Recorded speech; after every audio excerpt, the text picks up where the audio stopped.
Please welcome Dr. Brückner.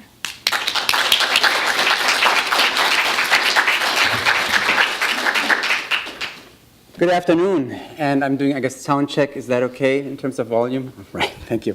Thanks for inviting me to speak to this crowd in terms of, this is, I guess, the inaugural event of the Fry Jefferson Society, and then the Library of Virginia hosting us, and especially I would like to thank Leah Thomas and Jennifer Blessman and Cassandra Farrell for doing all the legwork and sending me TIFF files of maps, and you'll see some of this actually in my presentation. So thank you, thank you, thank you. Today my talk is about the way in which Americans were encountering maps and reading maps in the age of the American Revolution. I use the term, the historical frame of reference, a little bit loosely. So the age of American Revolution for me begins roughly around 1700 and then makes its way all the way to the post-revolutionary decade.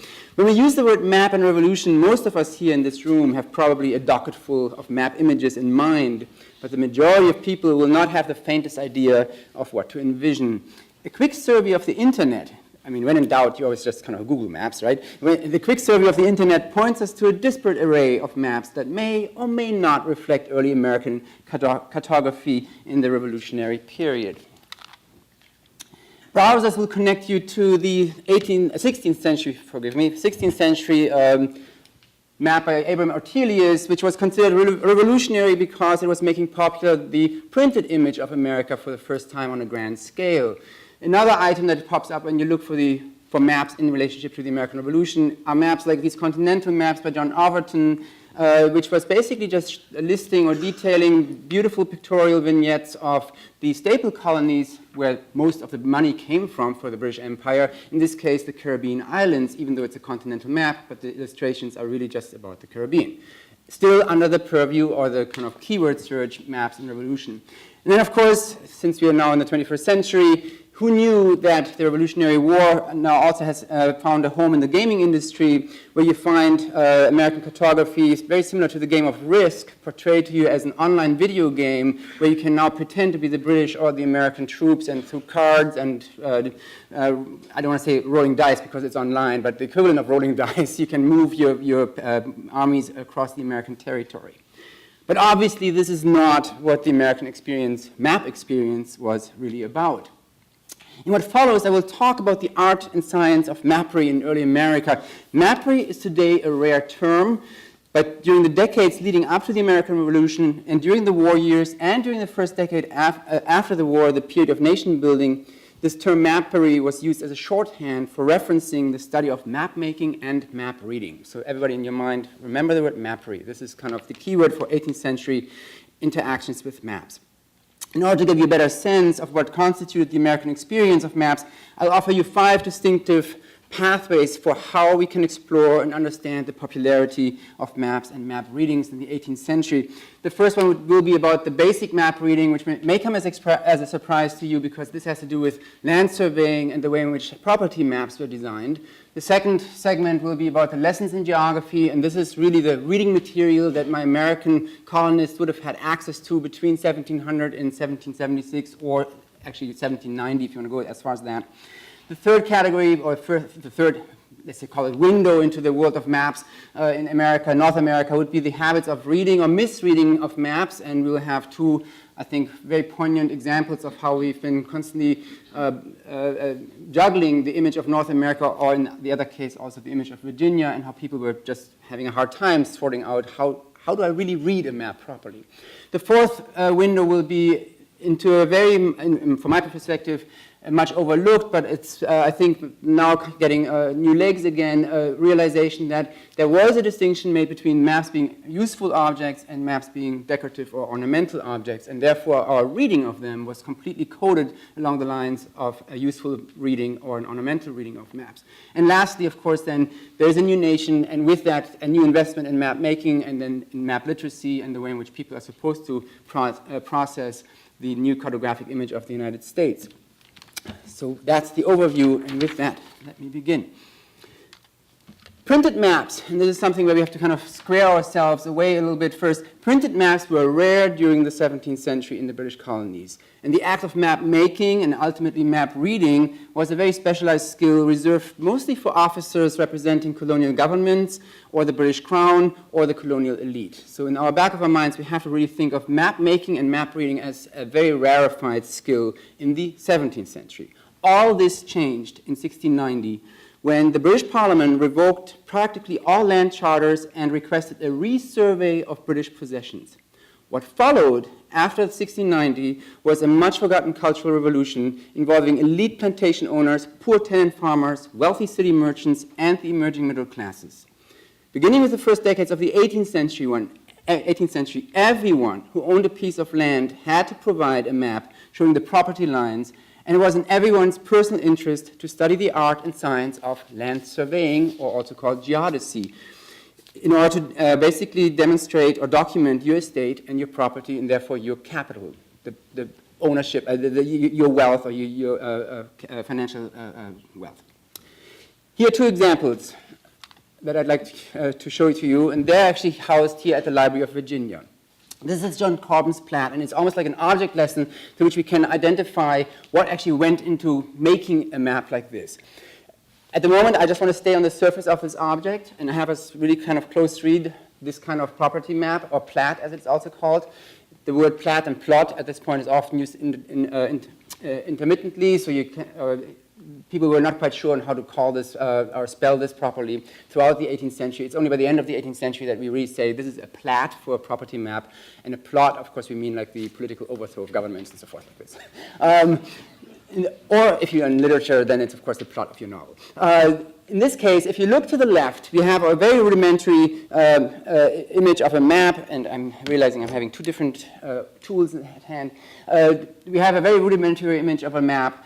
The map maker, in this case, is really trying to imitate what a map looks like. It's an abstraction of topographical information. You can see the geometric lines that are carved into the surface of this particular terrain, which, of course, then would be the circumference of the property that was being surveyed for you. It's amazing how you can see that we are still in a world where mapping means we're not quite sure, are we doing a two-dimensional or three-dimensional drawing? The mountains or the hills are still hills in terms of a pictographic depiction. At the same time, there is an element of literacy involved. You have to know the people, you have to know how to write, first of all, but also then spell out the people's names and also particular landmarks that you want to include in here. And then, interestingly, there seems to be this emphasis on decoration that even in a property plat, even if it's 98 acres of land that you would own after this survey, or that is supposed to be the representation of your property, the compass rose as a decorative element is overwhelming. So the map maker, the artist, or I should say not the artist, the engineer is not quite the technician, let's call it that way, is the person who still finds it necessary to include a decorative element in what is otherwise a technical drawing.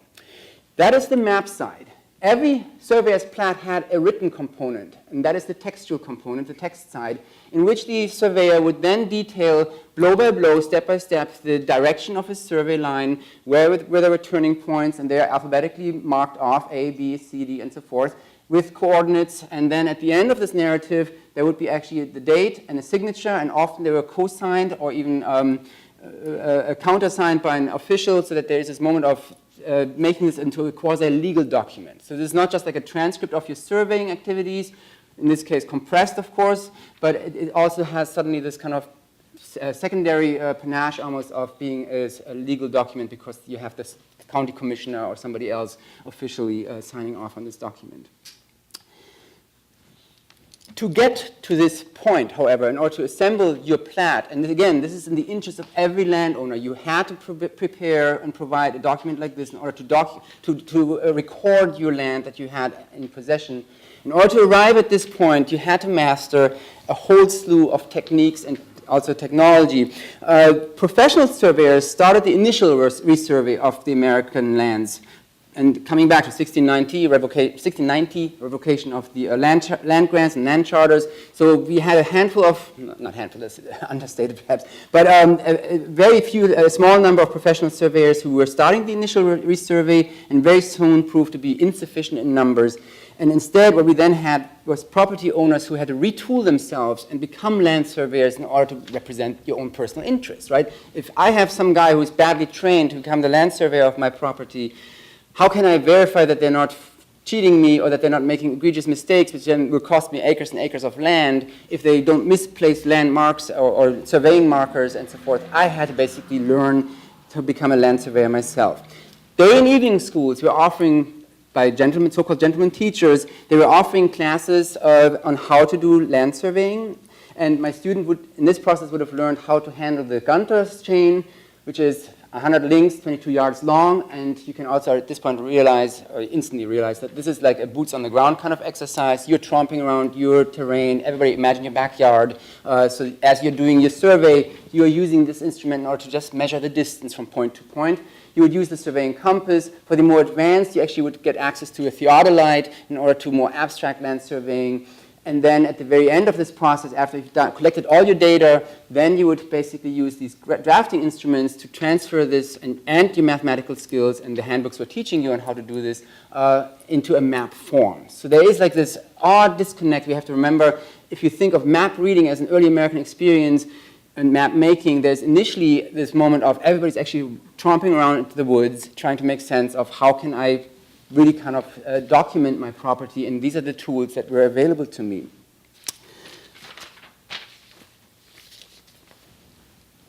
Because the demand for land surveyors was so large, a lot of people had to become the autodidacts. You had to basically teach yourself on how to become a land surveyor. And you're given a slew of land surveying or surveying manuals. The most popular one is by John Love, called Geodesia. It's published for the first time in 1688, and it was still in print in the 1790s. It went through over 20 editions and re-editions and re-editions. This is the textbook George Washington would have studied. This is the textbook that Peter Jefferson would have studied. Every major land surveyor that we have a record of, and minor as well, would have had access to this particular kind of book. These books were very hands-on driven. They were very project driven. So in this case, how to make a plot of a field, very straightforward. They give you chapter by chapter different scenarios on how do you tackle surveying a hillside, how do you tackle a property where there is a mountain range in between. I mean, very specifically grounded in hands-on kind of experience. In the back of these books, you would have had these fold-out charts which would reinforce the basic geometry lesson that you had to have kind of basically understood in order to become a land surveyor. And finally, one of the last exercises would have been this transfer of your geodetic data, the coordinates that you've been defining for yourself in your survey, as well as the distance markers. And this is the most critical moment in map making. This is when you take your little property map, which is in your backyard, which has your name on it, John Corbett in this case earlier, but now suddenly you're hooking up or you're transferring it into the larger geodetic grid. That's the moment when your property becomes what is a local entity, actually also becomes a global entity, because now it is easily traceable in the geodetic grid, which of course is globally constructed for us in the 18th century by this point. Last but not least is this little snippet on the side, which is kind of one blank page. On the top of the page is this odd roster of categories. This is the exercise in teaching you on how to maintain your field book. Everything hinged on you being a good record keeper. So every time as you are logging in distance markers, the kind of surveying of angles, the way in which you were then calculating the distances so that you could in the end reconstruct the survey as a piece of paper in a drawing, you needed to have this field book. And none other than George Washington actually is very famous for having had extremely neat handwriting, which of course I'm like the last person to ever compete with. But he had very famously a good handwriting, and was a meticulous record keeper. And so if you see his surveys, his land surveys that he conducted as a young man when he was making money as a land surveyor, he has actually some of the best records where you can really kind of reconstruct the mechanisms through which you had to go through in order to basically design one of these land surveys. What's the upshot of all these land surveys? And this would be kind of conclusion number one. There are three results through which you can think through the very first encounter with map making and also map reading. The first one is that counties, local entities, administrative entities would be starting to create this huge database or archive of land surveys. The Augusta survey books is a county survey book from the 1740s is one, in my mind, one of the premier examples where you have the transcript of the actual text that was here in the margins up here is transcribed into this ledger, and then the survey in outline format is still added into the margins as well, so that you have like a double bookkeeping mechanism almost. So you have the actual piece of paper that you, the landowner, will then carry with you until you sell your piece of land or until the taxman cometh and asks you, well, you better pay up for 298 acres. And then you whip it out and say, well, it's actually, well, yes, I owe you 298 acres worth of taxes. But that is one upshot of it all, that we suddenly have a meticulous record-keeping mechanism. It varies from province to province in the colonies, but by the time we have the states, every state within the Union after the revolution would insist on you basically maintaining a good, clean record of your various surveys. The second upshot of it all is basically that we have this widespread moment of a collective emphasis on how do I survey land. You had to learn basic geometry and some algebra. You had to learn how to draw maps, and it was not cross-gender, that doesn't sound right. It was a socially widespread phenomenon. It was the elite that was using it. It was you, the common tenant farmer, who was using it. Men, grown men, grown women were involved in this. Fathers and daughters as teams were tromping around Connecticut. We have records of that, where the daughter was helping the father on how to do the land survey. So it was like this multi-generational and across different social categories exercise where people, for the first time, really were trying to sort out, okay, here we are in the new world, maybe first generation, maybe third generation, but I have to somehow place myself through these plats, through these property maps, and figure out my relationship to the land that I inhabit. Benjamin Franklin, that's why I have this weird other graph here on the right-hand side. Benjamin Franklin actually then took this a little step further in the 1720s when he writes in his treatise on paper money. He's writing a little snippet saying, just as we're issuing bills on money security and we're calling this money, so do we have bills that we issue upon land, and these we can in effect call coined land. And Franklin is actually referring to these property plats or maps, these estate maps, as almost a form of currency, because when you go and you sell your land or you trade your land, you were running around with your property survey as the documentation as well as almost like a valuation system to which you could trace the wealth of your possessions. And so that is one of these very first and mostly overlooked upshots of how people were really trying to train themselves or becoming map literate in the colonial decades before the Revolutionary War. With that, however, we come to the second component, the second window into how people were interacting with maps. At the same time, as economic self-interest motivated a hands-on mappery movement throughout the colonies, a second parallel movement took shape in the form of a new fascination with the study of geography. And this kind of study of geography was conducted by a studious public that was discovering the pleasures of what now people call, and then or in their own time called, armchair geography. So you can kind of you can think of the first two pathways of how you want to imagine people encountering maps and map reading as the double movement involving boots on the ground on the one hand, and now we'll have butts and seats as like the secondary component of how people were really interacting with maps.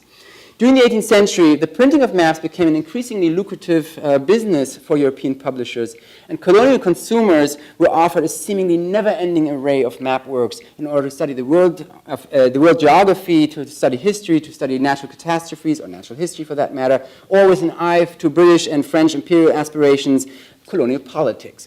There were maps for every kind of occasion. In the next set of slides, what I'd like to do is give you a sense of the kind of materials that did circulate in the colonies roughly between 1700, 1710s and the outbreak of the American Revolution. The first one, again, and I like to always think of your map encounters more like as a mass phenomenon. So if the mass phenomenon was that we all were land surveyors suddenly, or retooling ourselves as land surveyors, the other mass phenomenon was that even the most economically hard-pressed person in the colonial period would have had access to almanacs, to pamphlets, to newspapers in some form or another. And what we just discovered now, thanks to a lot of digitization and recovery projects, was that when you have a complete run of a newspaper from the 1720s, 1730s, 40s, and 50s, or from one of these gentleman magazines that came out of London, maps were actually a standard component of these very cheaply made print publications. In this case, we have the almanac map as an example where, of course, you have the almanac as being a quintessentially disposable text, right? At the end of the year, it's done. I don't need it anymore. Then I want the almanac for 1762, not the one from 1761. In the purview of the, or in the format, the genre of the almanac, you, of course, the emphasis is on your calendar, and then, of course, with that, your planting season and the tides, the cycle of the tides and so forth, the full moon, half moon, or whatever cycles, the lunar cycles. Everything is documented within these calendric pages, and then you would have had folded in the occasional map, which then tended to be a more timely map documenting political events. 1761, we are, of course, in the middle of the French and Indian War still, or call it the Anglo-French conflict. And in this case, we have suddenly these little vignettes, like snapshots of political, of military movements, of military positions that were then reproduced for us in these almanac maps. To give you a sense of scale, the almanac map of this size would have been this big. Just, this is, I mean, the illustration, of course, blows it out of proportion so we can read it from a distance, but these would be tiny, very cheaply made publications. The other example that people were looking at or looking for would have been road maps, and road maps were quite the fashion in England, 18th century England. If any of William Byrd of Westover, anybody who was spending time in England would have had access to these amazingly, beautifully illustrated road maps by John Ogilvy, which were called also strip maps for the obvious reasons, right? You have these slices of road patterns that are then laid next to each other to document your progression or progress from one town to the next, and then each chapter basically gives you a different route. And those of you who remember the AAA triptych Pathfinder, route planner, whatever thingy, that's where it kind of comes from. Instead of flipping the page in a spiral binder, you basically had your imaginary scrolled endless sheet of paper, right, that just kind of helps you find your way from, in this case, London to Bristol. These maps were never made in the colonial period in the Americas, but they were imported, in this case, as a purely kind of sentimental or decorative element, the top one to the top. However, we do have an example of a road atlas, again, though this is only for England, showing England on the lower left corner. What people would be using as their equivalent of a road map are usually cast-off maps like this one by John Sellers, showing you the area of New England and New York. And then you would have had the kind of entrepreneurial engraver basically use pinpricks or like create a dotted line connecting the various towns along the seaboard, for example. So that way you had the equivalent of a road map. Or you would, of course, have a blank map without the road map, and you would start tracing out your own travels in these maps. That was the most we had as a road map, but people always ask, so how did they navigate? Well, you navigated based on experience. You didn't actually travel like us today with our GPS device in the windscreen, or 10 years ago with an atlas on your lap. That is, in this case, maps were actually not really crucial for navigating, traveling from town to town. Until the 1780s. In the late 1780s, Christopher Coles comes out with a survey of roads which mimics exactly the John Ogilvy model from about a century and a half before. And he basically creates a road atlas that allows you to travel from New York City to Washington, D.C., and actually almost to Richmond. Doesn't make it quite to Richmond. And he has, again, the same pattern where you have these strip maps here, and he has then these segment maps that are then page after page, and then you can basically, again, trace your path, distance markers provided, where can you take a rest, where is there an inn to spend the night, and so forth. It's all incorporated inside of this atlas. The road map would have been basically only a sideshow. What really was capturing the public imagination were book maps. And these would be the map inserts. And those of us who had a chance to see the special collections earlier, we saw examples of this. These would be tipped into volumes. Book binders were having actually a hard time negotiating these maps, so they often were using these little space holders that they were binding in between pages so that you then could basically, like an envelope, you could shove the actual map in the space holder. And then, of course, the map would never quite fit, so you had to fold the map in very creative ways in order to shove it back into the book, which then caused the book to look like this instead of being neat and tight. So you see, book maps were a phenomenon. They were a sales pitch. They were often overstock maps where my publishers had basically were stuck with an overstock of maps that didn't sell well, and now they start tipping these into any kind of genre, whether it's a history book, whether it's a travel log, a travel narrative, a natural history book, or in this case, one of my favorites, of course, is then the world map according to Daniel Defoe, and this is the map that was in the prefatory materials of Robinson Crusoe, so that you could follow the story of Robinson Crusoe and his journey into his shipwreck. So book maps would be the next most popular, after the almanacs and basically the cheap print formats, the book maps would be the next major print genre that was popularizing maps for a larger audience. And then you had the emergence of map books, and we had upstairs in the special collections an example of atlases. But to give you a bigger overview, we basically could start with the pocket atlas, which is about, again, the size of a duodecimo, about this size, actually even smaller than this, half the size sometimes. And I try to scale it a little bit for you to give you a sense of scale. This is Gibson's Pocket Atlas of the World, and this would have had up to 64 maps in it, and they're tiny maps. And as you look at this map, there's not much to see, so you have to really wonder what's the logic of why would I want to have such a generalized map and carry it in book format with me. The next one would be then actually atlases. This is Hermann Muller's atlas from the 1730s, where, and this is one of these phenomena we have to kind of remind ourselves, the atlas as we know it today doesn't really exist yet. It has not really become formalized or standardized by publishers. Map books, or books of maps as they were called, were basically custom made. You, the buyer, map buyer, would order a set of maps, and then you ask somebody to bind them for you. That would be one model. Or you would have had Thomas Jeffries, whose famous American atlas, this is one sheet out of this atlas, who sat on overstock of 20-year-old maps, and he couldn't sell them anymore, but he had these amazing plates, copper plates, which are hugely expensive, and it was hugely costly to even get them engraved to begin with. So he came up with this idea of creating these quasi-custom-made, quasi-standardized atlases, or one atlas, the American atlas. He's already dead by the time this actually makes it into the shops. And as you can see, and we talked about this in special collections upstairs earlier too, these are totally unwieldy objects. They are the one that I've seen before weighs 12 pounds, so very heavy, oversized books. You can't store them standing up. The binding would be ruined, so you have to store them lying flat. If you want to actually read the map, you actually need an extra large table so you can unfold the map without spilling it over the table ends and ruining the map. The maps were printed on extra thick paper, wove paper, which was famous for having the right mix of finishing and sizing so that you could have watercoloring hold on it, so that the watercolor pigmentation would actually stick to the surface without kind of seeping into the paper and then making a mess of the paper, of the color. At the same time, it had to be hard enough, hard-sized enough, so that as you're printing it, that then your crisp print lines actually show up as a clean line. The paper in itself was hugely expensive. And it may not come as a surprise then to learn that most of these map makers actually went bust as economic models. They had too many overhead costs to even get the atlas or a map running before they could actually make a profit from selling the map. And we talked also about this particular atlas, this is the Holster Atlas, which are basically book shells, empty book bindings, and then map maker, this particular company, Sayer and Bennett, the successors of Jeffries, took a selection of 8 or 10 maps, folded them, glued them on linen, and then had them packaged inside of these bindings for officers, British officers who were shipping out to the war theater in the colonies. The irony, which I didn't want to say earlier, but the irony, of course, is that they're recycling Lewis Evans's map of the Middle British colonies from 1755, which was the first homemade, American-made, large-size printed map, printed in Philadelphia. All the other maps are printed in England or in France.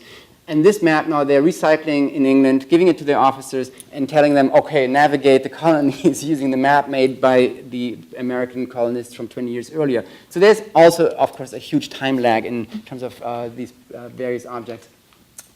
The second to last object that was really famous during circulating in larger numbers during the colonial decades up to the Revolutionary War were these case maps, which then tended to be oversized maps, so they're not book-sized maps anymore. They would have been fold-out maps inside of books, but in this case they're glued onto linen and, or muslin sometimes even. They're dissected maps, and here, this example, you can really see the cut lines.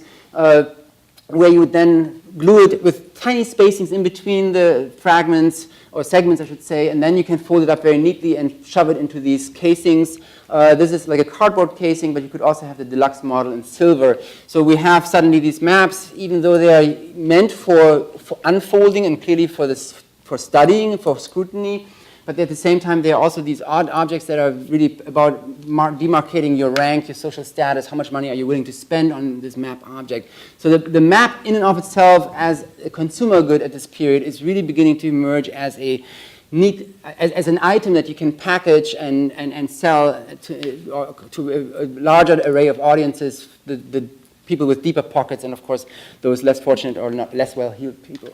And then finally, the last category of popular maps in this period are the wall maps. This is John Mitchell's A Map of the British and French Dominions, comes out in 1755, and this has a very fascinating history, of course, that this was staged in almost every major assembly hall in the colonies. It was consulted during the negotiations that ended up in the Peace of Versailles in 1783. It is the map that the Americans were using as a way of negotiating the territorial domain in the aftermath of the Revolutionary War. With this material circulating and floating in the colonies, we basically also see an enormous uptick in demand for learning how to read maps. And this is where we have the rise of geography books and school exercises kicking in. And this is, again, in our day and age, something where we hear study after study where people can't find Miami on the East Coast. This is one of these moments where we have this flashback to a period when people also didn't know quite how to find themselves on the map. And there was this kind of almost collective effort of people trying to teach themselves on how to become map literate. The leaders were these textbooks which looked really unsightly and certainly not geographic or map-like, cartographic I should say. They certainly did not look very cartographic. They, for cost reasons, because maps in and of themselves are very costly products, many of these geography books didn't even have a map bound inside of them. Instead, they resorted to this kind of rubric and taxonomizing a table of contents style where you would then give me the coordinates, the information of a particular place, in these hierarchical patterns where you start with a continent up front and then you go into the nitty-gritty of a particular colony or then into a particular county. The maps that were standard, however, interestingly, were like these imaginary maps where you're teaching the students the basic skills of how do you identify map features. So here you have an example. This is what the ocean looks like. Here's a peninsula, and you imagine us connected to the continent. Oh, this is the continent. And then you basically have all the different features to which we identify or become map literate is basically compressed into this sample map that has all the ingredients that go into map reading. And that would have been a standard feature of geography books throughout the 18th century, even into the 19th century. And in this day and age of standardized testing, we were just talking about this earlier, one thing that people also came up with very quickly are these study cards so that I could drill my children and basically have them have these moments of anxiety as I'm asking them, so exactly Arabia, what are the boundaries of Arabia? Or England, what are the boundaries? What are the chief towns? What are the divisions? What is this government? And you suddenly see this really strong emphasis on empirical knowledge that you have associated with not quite the map itself yet, it's total textbook learning, but it is basically not the precursor, but it's this kind of a tandem element, it's a double element of as you become map literate, you are at the same time memorizing these geographical facts. And at the same time, given these facts, as you're memorizing these coordinates and boundary markers, one exercise both for boys and girls, usually in their early teens, so age 10, 11, 12, would have been given the assignment of drawing a map to scale from scratch. And if you look at these map drawings, there you can see these tiny prick marks where their compass was actually being used, and they were really using a blank sheet, and they had to reconstruct a map, not using the original map somewhere else, and you kind of quickly trace it out, and then therefore you have your map. They really reconstructed these maps from scratch as part of the exercise, applying the lessons that they had learned up to this point. So my notion of the map maker, I have the professional land surveyor out there, of course, collecting all this information, bringing it into the cities where you have then trained, skilled draftsmen who transfer the geodetic data into a map form to create these huge maps that then have political significance. But at the same time, the kids are doing the same thing, and this is beginning in the 1730s and 40s. Children in what is it called, these boys' academies, and for girls that are on the female academies, that would have been part and parcel of your curriculum, that you would construct maps from scratch. At the same time, of course, these are children, so we have the rise of map educational tools. You would have your map puzzle, and you would have your pocket globe, also interestingly appearing just before the American Revolution kicks in. These would be usually made in England or in France, but at the same time they were export articles, and so we know that we've seen them in advertised in the Pennsylvania Gazette or in the Virginia Gazette, where you can go and just punch in the keyword globe, pocket globe, or dissected map. Map puzzles were called dissected maps, and you'll find traces of how these objects circulated. And again, in this case, my map literacy is not hinging on the actual skill of a draftsman, but in this case, your map literacy is this odd combination between memory, do I remember the place name, but at the same time also then this kind of ludic component, the game or play component, that you playfully are able to assemble a map and disassemble a map and basically start redesigning the world according to how you like it. And along those lines, you have the rise of board games, where you would actually have these elaborate board games where you have a figure, like tiny little figures, and a how do you call these twist dial thingies? They wouldn't let you use dice, because otherwise then the affiliation with gaming would be too obvious. So you'd have these totems, right? You have these totems with numbers on it, and you twirl it, and then you have 6 numbers, and then you can move just like in Chutes and Ladders, you're moving up and down, or in this case, around the world. And every time you land on one of these numbers, you're reading the content in the margins where they give you specific instructions. Most of them are straight up geography lessons. This is the city of Constantinople. It is part of Turkey, blah, blah, blah, blah. But at the same time, there's also this subtext about value judgments about certain places. So if you end up in Constantinople, you're being held back by 2 days or by 2 turns because there's something punitive involved when you land in certain places. So it is fascinating to suddenly think that my map, which is of course this tool of local politics, of global politics, of empire building or of colonial self-governance at this point, is also suddenly becoming a tool to which the child reader, map reader, is actually beginning to learn how to navigate the world, but in almost on your own terms, with this odd extra additional value of fortune, right? The moment I'm using dice or a totem and it just spins, then it's no longer calculated political thinking, but it's just sheer dumb luck that I'm ending up at Constantinople rather than London, where I really want to be. So that is kind of the upshot of popular reading culture and how the types of materials that are circulating made their appearance in the American marketplace, colonial American marketplace, and then throughout the Civil War. All this variety in maps and training in map reading, even the playfulness behind it, helps us understand the next section, the third section, about misreading maps. Because throughout the 18th century and prior to the American Revolution, maps emerged as powerful tools of propaganda. And this is nothing new for us anymore, but it's often very helpful to remember that because of the imperial rivalries, as they're intensifying in North America, map makers started to produce map images with a goal to really manipulate domestic and foreign audiences. And I have 2 examples for you lined up. Well, actually 4 examples, but two types of examples. The first one is this map, and this is really propaganda at its best in this case. This is the map by Guillaume de Lille, showing us the territory of Louisiana, which who knew lasted from California to, the boundary of Virginia and Carolina. And it was designed by him, and it was a set of maps. It's one of several maps that he designed in order to convey to the French public that their claims to the North American possessions actually are really grounded in fact. Because, of course, we think of the map as like this wonderful empirical tool that is giving us objective information. And so the way he chose the selection, the framework, he's not tweaking coordinates, but just the way in which he's framing the information, the way in which he's depicting this segment of the North American continent, the upshot of it all is that he is pushing the English colonies to the far east, is almost falling off the map, and all he's emphasizing is the sphere of French influence, which of course is coming from the north and then from up the Gulf of Mexico.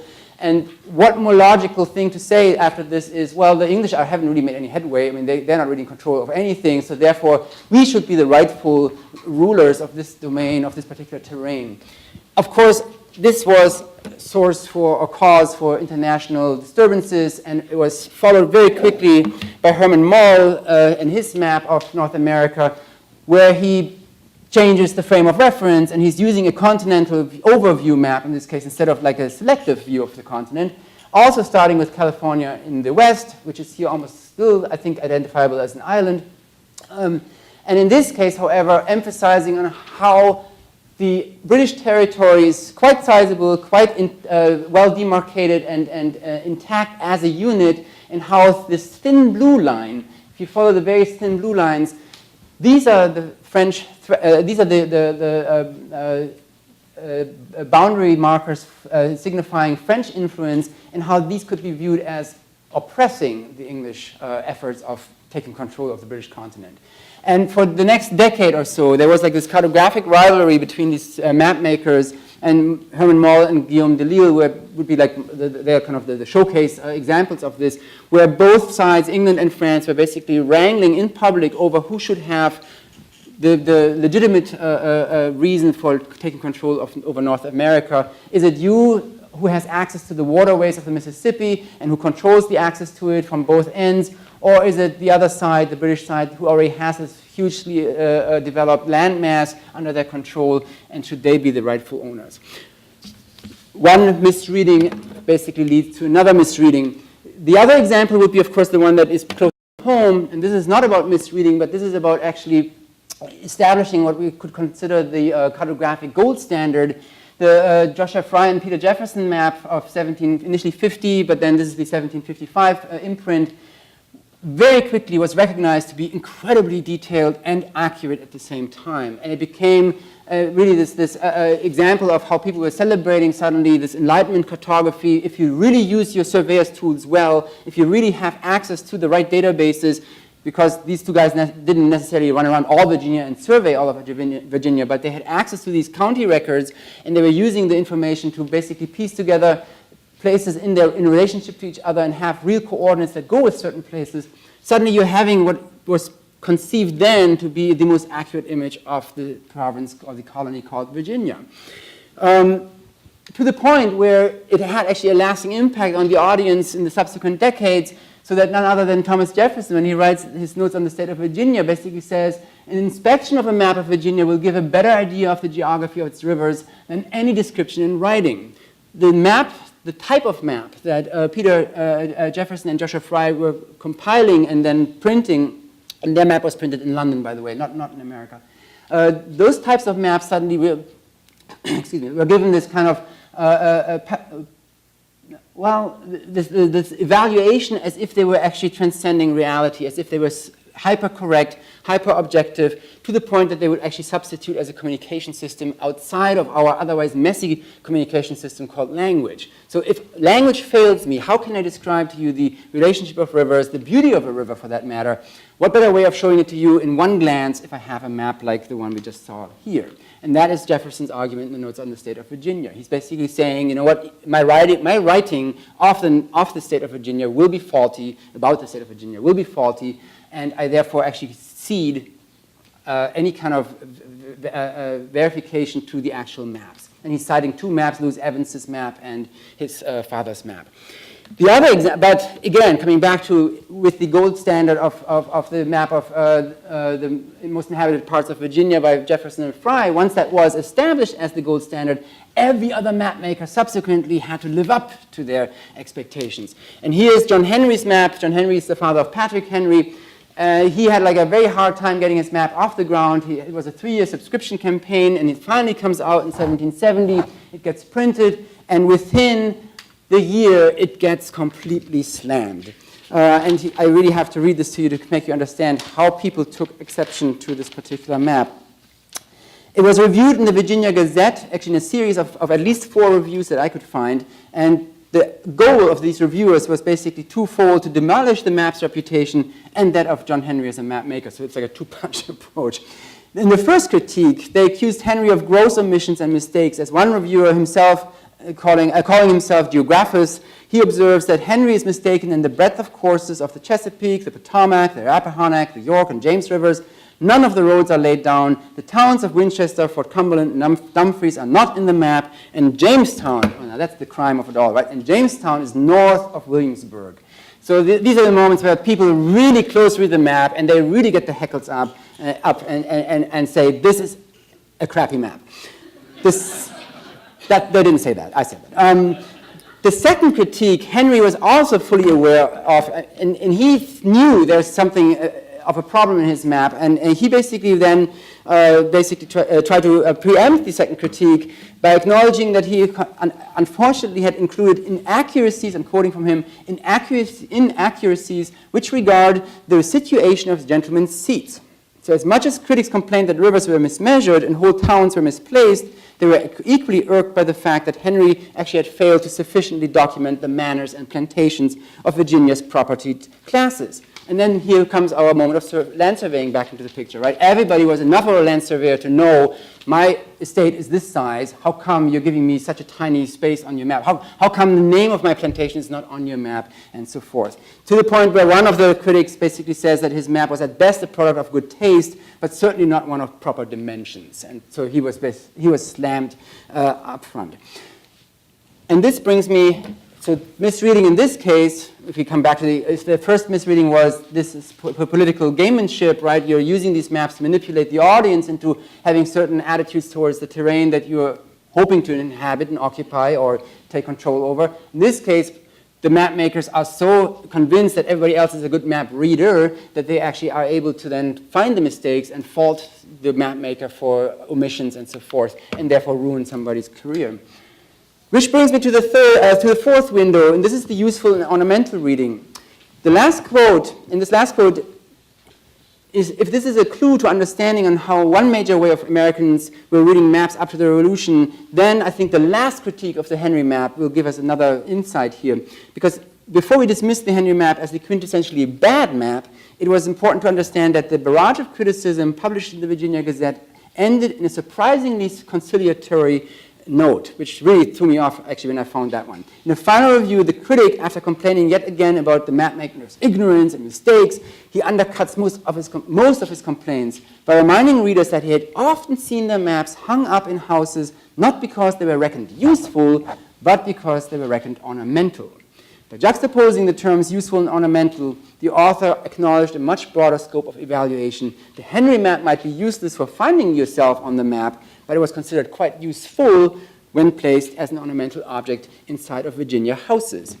And that is the point of this next image. To better understand the ornamental, so not the wayfinding, place-finding usefulness of a map, but to find out more about the ornamental function of maps, I turn to Benjamin Franklin, because he's the one who ordered the Popple map, which was the largest map made in the 18th century. It measured 8 by 8 feet. When John Adams sees it hanging in the State House of Pennsylvania, he writes to Abigail, "It's the largest map I ever saw."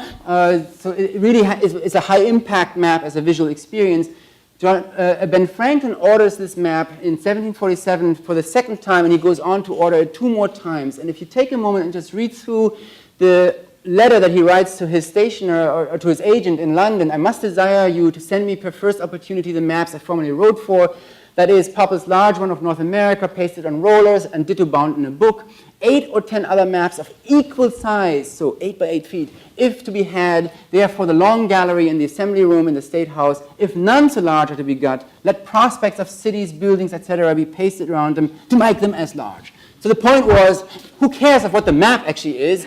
It has to be just big. And I mean, there's a deeper story behind this all, which I detail in a different publication. But the point behind this map is it was foisted on the governors. It was already, when it came out in 1733, it was already deemed to be a horribly bad map, misrepresenting English interests, actually. It was sponsored by the Board of Trade. So it was a government-sponsored publication. But then it didn't pan out the way it was supposed to look accurate, and yet they still made every governor buy one of these objects. And so there was this moment of, why do you buy a bad map to begin with? Well, when you see the explanation, this order form, so to speak, by Ben Franklin, you realize it had nothing to do with the map content. It had to do with this being the largest map, or possibly the largest map, if you couldn't get this one, to hang up inside of the State House, or, as the other subsequent order forms by him signal, that they were hanging in his own home. What Franklin is doing with this order, and this is coming back now to the ornamental value of these maps, is that he's tapping an older tradition of map galleries, which which basically was in existence since the, I would say, late 16th century, early 7th century at the latest. You would have the Vatican, for example, having these huge map murals. You would have had the Crown, would have had map galleries in the courtly palaces. You would have had, in this case, military academies, where you would have huge wall maps be put on display in Amsterdam. You would have had this gigantic tile floor map that was designed in 1665, and you can still come to the Bürgersaal in Palais op de Dam in Amsterdam to walk the world according to the knowledge of 1665. That was the tradition that Franklin actually was tapping into, namely that maps were serving not a useful function as wayfinding tools, but a function as these ornamental objects.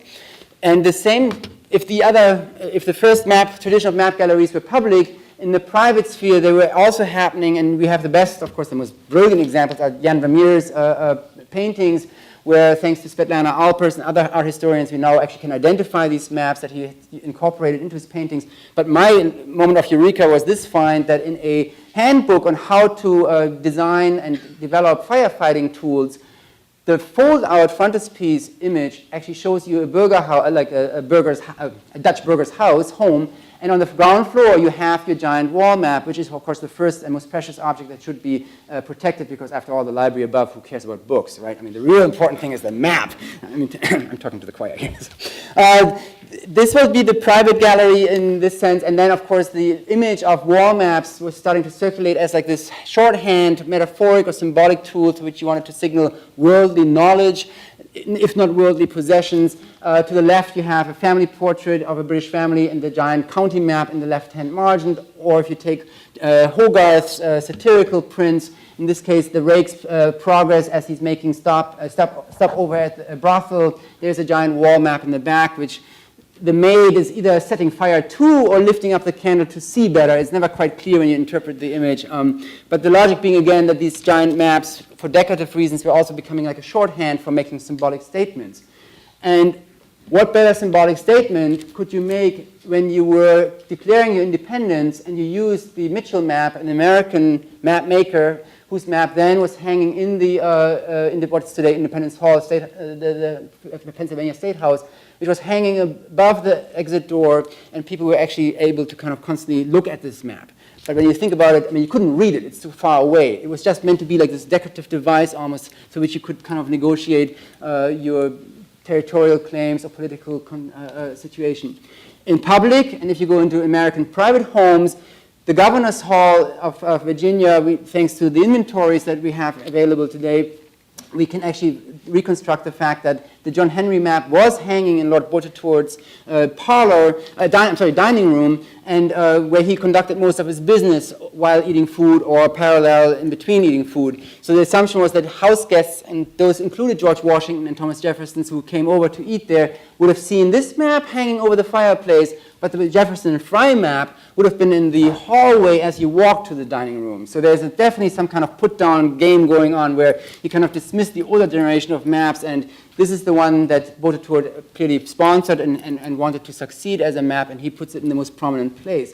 So suddenly we're in this world of social hierarchy and gamemanship inside of your social sphere. But this is the function of these public maps and private maps when they are used as ornamental devices. When you went shopping for interior decorative elements, it is fascinating that you go into these print catalogs throughout the 18th century. The print catalogs were associating maps not with cartography, not with geography, not necessarily with technical drawings or engineering accomplishments, but they associated maps with glass pictures, paintings on glass, prospects, history scenes, seascapes, landscapes, and then the map of the world. And also, just to give you also a sense of dimensions, these were maps that were 9 feet wide, 6 feet tall. They were meant for large rooms and also to be pasted on screens. So they were really meant to be these objects that you would have very visibly on display inside of your various homes. In the world of visual culture, then, what we see in the 18th century happening is an interesting transformation or shift, which some cartographic historians have called the Cartographic Reformation, where in the 16th century and 17th century, maps would have looked exactly like this, very messy images, a lot of verbal information and pictorial information, including deers and beavers and run around Indians sometimes, and huge elaborate cartouches that would be giving you this enormous visual overload in order to depict the contents of North America or of a particular colony. By the early 18th century, we see a transition where the actual cartography, the actual map image, is increasingly emptied out of pictorial components, and all the pictorial components are beginning to shift into the margins and get concentrated in these marginal decorative cartouches, which then fulfill the kind of pictorial function of telling a picture story about the map, while you at the same time trying to, of course, read the map and try to make sense of places in relationship to each other. These cartouches were often, in the 18th century, operating along the principle of material quotations. So we're looking at a period when, if you think of map reading, not just as you actually deciphering the map, trying to find your way, but as these ornamental artifacts, now you're looking at the map not because it has topographic, geographic, geodetic data in it, you're looking at the map as eye candy, if you want to put it in those terms, right? You're looking at it as a visual decorative device which is borrowing and cross-referencing all kinds of visual motifs of the period. The cartouches in general throughout the 18th century until roughly the American Revolution would be mimicking, for example, the designs of Chippendale for mirrors or for doorways, and here you can see the same kind of fluted and foliage kind of patterns, which is basically high Baroque art at this point. You can also see in this case Thomas Jeffries' famous maps from his, also collected then in his atlas, where he's using human figures inside of his cartouche, but when you start looking closely, you discover he's actually lifting these images out of fashion magazines, or fashion plates, they didn't have magazines then, out of fashion plates, in this case a collection of fashion plates called Dresses of Different Nation, which was meant to be a handbook for actors, so that when you go on stage you have kind of a period-appropriate dress or costumes at your disposal. So he's using that and folding that into his cartouche. So again, for you, the map reader, it is really about also the kind of visual experience, overall visual experience of these maps as a pictorial display of narratives that have hardly anything to do sometimes with the actual cartographic content. And then it becomes really interesting, because if you go into the collections and you look at the way in which these cartouches interact with the rest of the map, that will be the intellectual exercise for yourself to figure out what is the meaning of the cartouche vis-a-vis the map content. In the world of material culture, you have then suddenly textile maps. This is the Smithson-Reed map, also one of these 9 by 6 feet monstrosities, printed on linen, hung on walls, and it was really meant to be almost like a substitute for wallpaper or for tapestry, you could wonder. You would have handkerchief maps coming out, usually in cyclical patterns when there was something to be celebrated. In this case, it is the victories of the Tory army that prompted then a local entrepreneur to create map handkerchiefs celebrating Lord Howe's victory in New York. You would have had map fans, to which you could parade through the street, kind of showing off your geographical knowledge and the fact that you are geoliterate, but at the same time it's like this fashion statement. And last but not least, we know that Lord Bottetourt had Meissen figures. This is the period when you also have the map seller as a Meissen figure circulating. Unfortunately, I don't have any record that Americans owned this, so I just thought I'd throw this into the mix here. But this would have been available for my 19th century audience, and just if that was the miniature version, right, you have your miniature map, which then savvy entrepreneurs would paint according to whoever is your audience. You would have a map of the Netherlands, you would have a map of Germany, a map of Italy. Then, on the other hand, this is one of these screens that I cited earlier as like an advertisement.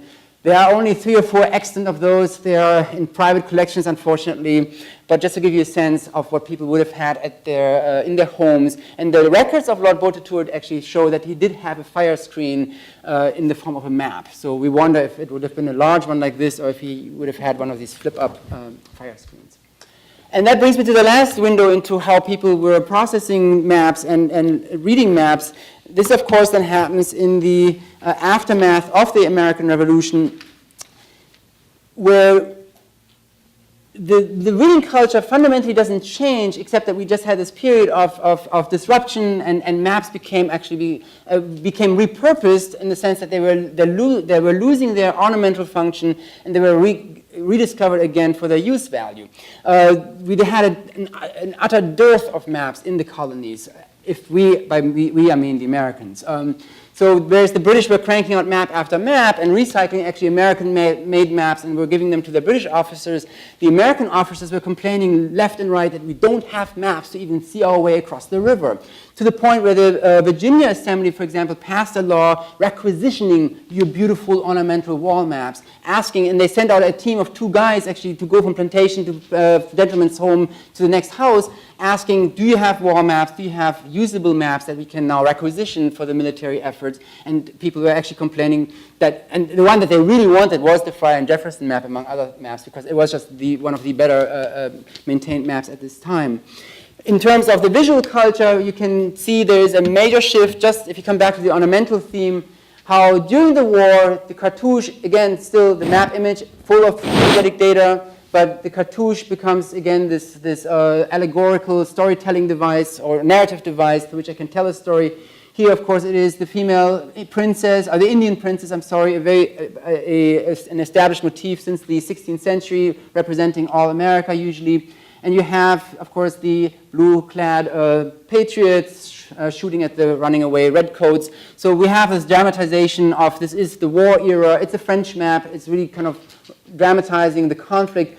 And now compare this to the 1784 maps, where we have a complete recoding of these contents of the cartouche.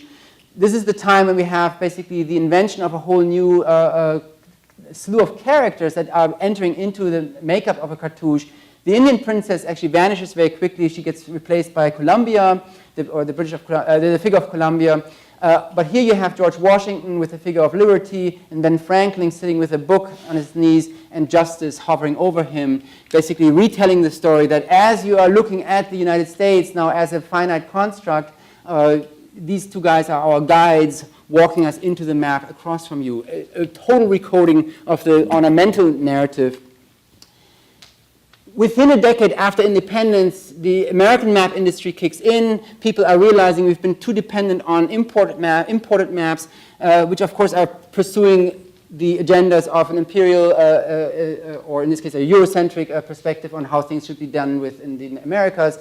By the 1790s, you have Matthew Carey's famous American Atlas come out, which is basically the first new, not so much gold standard, but the first effort of creating a streamlined representation of the United States, where you can have maps that are really reflecting current political content. I give you a few samples, the map of New Hampshire, the map of South Carolina, and then the map of the United States, just to give you a sense of the diversity of maps, and also that really the emphasis is now not so much on colonial territorial dynamics, but really on state and federal dynamics. These maps were bestsellers, very quickly became bestsellers in their own right, reaching again an audience that was increasingly diverse. This map, for example, if you bought a single sheet and hand-colored, would cost you about $1.50 to $2, which was not super cheap, but it certainly was much more affordable than having to pay up to 20 pounds for one of these mega maps we saw earlier. Maps became prized possession. Look at family portraits after the revolution. So we continue a tradition where maps are still deemed to be these props that allow you to kind of stake out a certain territory inside of your social landscape. That if you are the estate owner, the landowner, you would like to pose in front of your country house or in front of your farmhouse with your grounds in the background, and then you would put your finger on the map that hopefully actually points to the place on the map. You would have, of course, this famous interactive example of George Washington using the map as this tool, or this element that binds the family together. Everybody's touching the map in some form or another.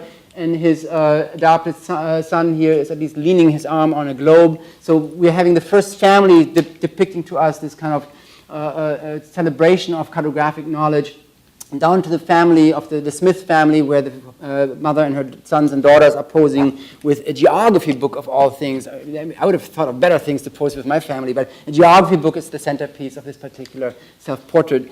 And in the wake of the success of the Revolutionary War, you basically see this moment of a rethinking of what is the function of geographic instruction and map reading in the new United States, in the newly United States, I should say. And we have what we perceive as like these cultural custodians, the voices that tell us what to do and how to think, from whether it is Madison and John Jay, whether it is Noah Webster or Jedediah Morse, a textbook author. Everybody's kind of harping along the same lines, telling us you must become a better geographically informed nation, otherwise we will not function as a nation. And we suddenly see this very self-conscious depiction of people studying maps in school settings or in family settings. For me, the most telling thing is to realize that after the American Revolution, alphabetic literacy, the moment you become introduced to the ABCs at age 6, was instantly matched with becoming map literate. Map lessons basically were given to you as a child at roughly the same time as you were as you were introduced to the alphabet. And that, I think, tells you something about how society at that moment was shifting and shaping its response to maps in general. The cultural work that these maps were performing after the Revolutionary War is first and foremost the depiction of the nation as a nation. I think that is the big takeaway at the end of our kind of survey of how were people map readers and how did they interact with maps. Because in the first several decades we didn't quite know if this experiment is going to work, if the United States actually remains united, but what evidence do I have to actually depict or to show to myself or tell myself that this is actually a united construct, and what better means is there but a map itself. And as you go through publication upon publication, this is a wall-sized wall map, like large-sized maps. This is a fold-out textbook map, and this is yet again one of these almanac maps. And each of these maps is really suddenly emphasizing the nation state, the national outline. Not the territory of the northern continent, not the West Indies as previous maps had done. This is really focusing just on the territorial outline of the United States, to the point where you could actually then start buying, owning your property of the nation. If you think of the Wallace map I showed earlier with this cartouche, this cartouche is taken by a very savvy entrepreneur in England and is then transferred onto your ceramicware, your soup bowls and your punch bowls and your milk jugs or water jugs, where then the content, where the cartouche here is just taking showing the title of the title of the map. Here, the cartouche, the title itself is replaced with the actual map as a placeholder.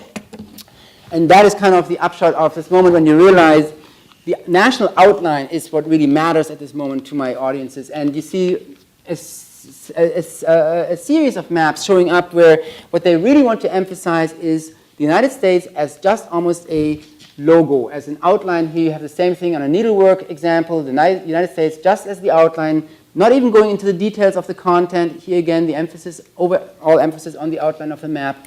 And which really brings to mind Benedict Anderson's famous assessment of the cultural work of maps. If the map's final form, all explanatory glosses could be summarily removed, lines of longitude and latitude, place names, signs for rivers, seas, and mountains and neighbors. The map is nothing but a pure sign. It no longer is compass to the world. It is instantly recognizable, everywhere visible. It is the logo map that is penetrating deeply into the popular imagination, forming a powerful emblem for the anti-colonial nationalisms being born. And so we could begin to think through that the American nation state, as it is forging itself after the American Revolution, the way in which the families are studying maps in their textbooks, and then here you have, of course, the survey of the kind of middle class, upper middle class household with all these objects that you want to show off, but you're showing off a textbook, which then you see the young man of one of the sons of the household is resting his hand on an atlas map, which has the outline of the United States. There's this moment of like you're touching the nation, you're part of the nation. The outline of the nation is your new frame of reference, and you can only accomplish this if you're fully geographically literate or map literate, and if you really have mastered the art of map reading and map making. And that's my story that I wanted to say or tell for tonight. Or for today.